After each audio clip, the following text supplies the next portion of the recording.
Shalom, selamat pagi saudara-saudari yang terkasih di dalam Tuhan Yesus Kristus.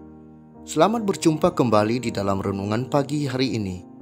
Sebelum membaca dan merenungkan firman Tuhan, marilah bersama-sama mempersiapkan hati dan pikiran kita dan memohon tuntunan Roh Kudus. Mari kita berdoa. Puji dan syukur kami panjatkan kepadamu ya Bapa, atas segala kebaikan-Mu untuk kami.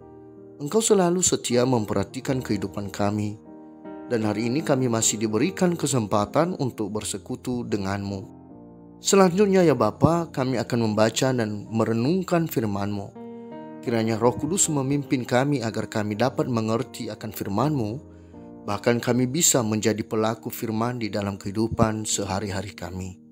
Tuntunlah kami ya Roh Kudus, di dalam nama Tuhan Yesus kami berdoa, amin.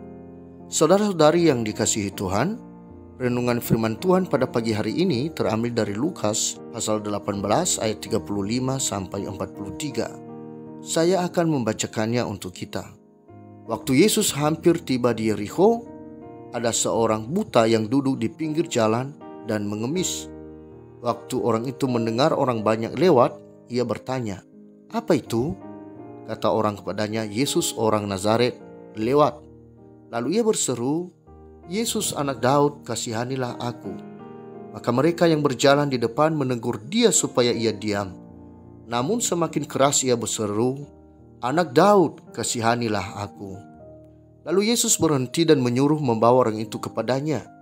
Dan ketika ia telah berada di dekatnya, Yesus bertanya kepadanya, "Apa yang kau kehendaki supaya aku perbuat bagimu?" Jawab orang itu, "Tuhan, supaya aku dapat melihat." Lalu kata Yesus kepadanya, "Melihatlah engkau, imanmu telah menyelamatkan engkau."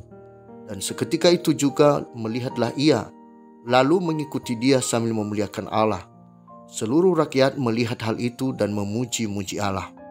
Saudara-saudaraku yang terkasih, judul renungan pada pagi hari ini adalah kesempatan menerima berkat oleh iman. Saudara-saudari yang dikasihi Tuhan, dari nas Alkitab yang kita baca pagi ini, kita lihat ada seorang buta yang biasanya pergi untuk mengemis di jalan. Tapi hari ini adalah hari yang luar biasa baginya.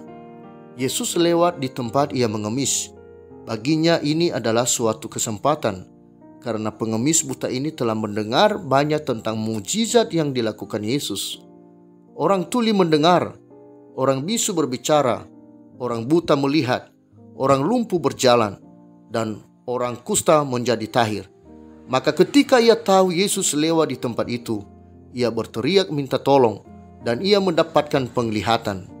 Saudara-saudari yang dikasihi Tuhan, untuk semua pergumulan kita, berserulah minta tolong dengan iman kepada Yesus yang adalah Mesias, kepada Yesus yang adalah Tuhan yang telah menebus dosa kita. Pada waktu orang buta ini mendengar keramaian dan bertanya, "Ada apa?" Dan orang mengatakan kepadanya, "Yesus orang Nazaret lewat." Pengakuan orang banyak bahwa Yesus orang Nazaret tidak terlepas dari pemikiran mereka bahwa Yesus orang Nazaret adalah anak Yusuf tukang kayu. Namun orang buta ini menyebut Yesus anak Daud. Dia mengakui dan memastikan bahwa Yesus yang datang ke tempat itu adalah Yesus yang sudah dinubuatkan, yang lahir dalam silsilah keturunan Daud, seorang raja besar bangsa Israel. Yesus yang datang itu adalah Mesias yang diurapi dan dijanjikan. Dengan imannya ia berteriak, "Yesus anak Daud, kasihanilah aku." Bukan Yesus orang Nazaret, kasihanilah aku. Itulah iman orang buta ini. Saudara-saudari yang dikasihi Tuhan, banyak situasi yang mungkin menghalangi kita untuk berdoa dalam pergumulan kita. Sakit yang berkepanjangan, kebutuhan yang tidak terpenuhi, kemalangan yang tidak kunjung berakhir, membuat orang berhenti memohon. Karena iman mereka menjadi lemah, sehingga kuasa gelap berhasil meruntuhkan iman mereka dan mendiamkan mereka dari memohon. Janganlah kita sia-siakan kesempatan pada waktu kita telah mengenal Yesus. Tekunlah berdoa dan memohon dengan penuh iman, sampai kita mendapatkan kesempatan dari Tuhan untuk jawaban permohonan kita dan menerima berkat darinya. Di dalam Roma pasal 12 ayat 11 sampai 12 mengatakan, "Janganlah hendaknya kerajinanmu kendor, biarlah rohmu menyala-nyala dan layanilah Tuhan. Bersukacitalah dalam pengharapan, sabarlah dalam kesesakan, dan bertekunlah dalam doa. Orang buta yang berteriak memohon kepada Yesus ditegur oleh orang banyak supaya dia diam. Namun semakin keras ia berseru dan memohon kepada Yesus. Akhirnya Yesus berhenti dan menyuruh orang membawa dia kepadanya. Inilah kesempatan bagi orang buta itu untuk mendapatkan berkat yang dia inginkan, yaitu berkat untuk dapat melihat. Saudara-saudari yang dikasihi Tuhan, tidak ada yang mustahil bagi Yesus jikalau kita berseru kepadanya. Namun kita juga dituntut untuk memastikan iman kita di hadapan Tuhan. Mungkin hari ini kita akan mendapat kesempatan untuk menerima berkat bagi jawaban doa kita. Mungkin itu dari orang-orang yang telah Tuhan tempatkan untuk memberkati kita, seperti dokter yang Tuhan pakai untuk mengobati penyakit kita, atau orang yang memerlukan karyawan dan lain sebagainya. Tetaplah berseru dengan iman kita kepada Yesus yang menolong kita. Dan pada waktu Tuhan sudah menjawab permohonan kita dan memberi kita berkat, ingatlah untuk memuliakannya. Iman kita kepadanya adalah semata-mata untuk memuliakannya. Hari ini kita belajar bahwa pada saat orang buta itu telah mendapat berkat penglihatan, ia segera mengikuti Yesus dan memuliakan Allah. Di dalam Mazmur pasal 50 ayat 15 mengatakan, "Berserulah kepadaku pada waktu kesesakan, aku akan meluputkan engkau, dan engkau akan memuliakan aku." Demikianlah renungan pada pagi hari ini. Tuhan memberkati. Kita akan menutup renungan dalam doa, tetapi jika saudara ingin didoakan secara khusus, hubungi email kami. Kerinduan kami agar channel ini menjadi berkat bagi banyak orang. Mari kita berdoa. Bapa Surgawi, kami bersyukur karena memiliki Tuhan yang begitu peduli kepada kami.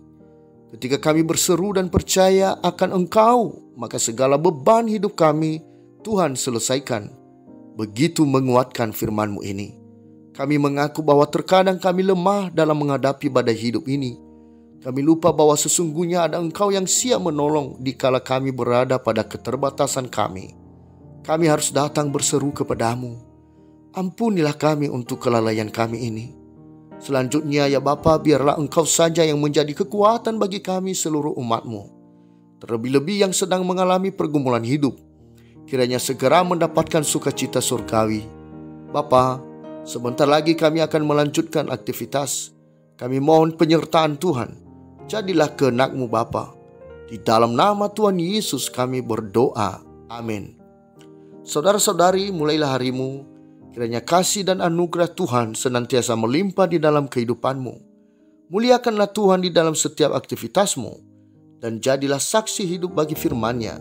Roh Kudus menyertai kita semua. Sampai berjumpa kembali di renungan berikutnya. Tuhan Yesus memberkati.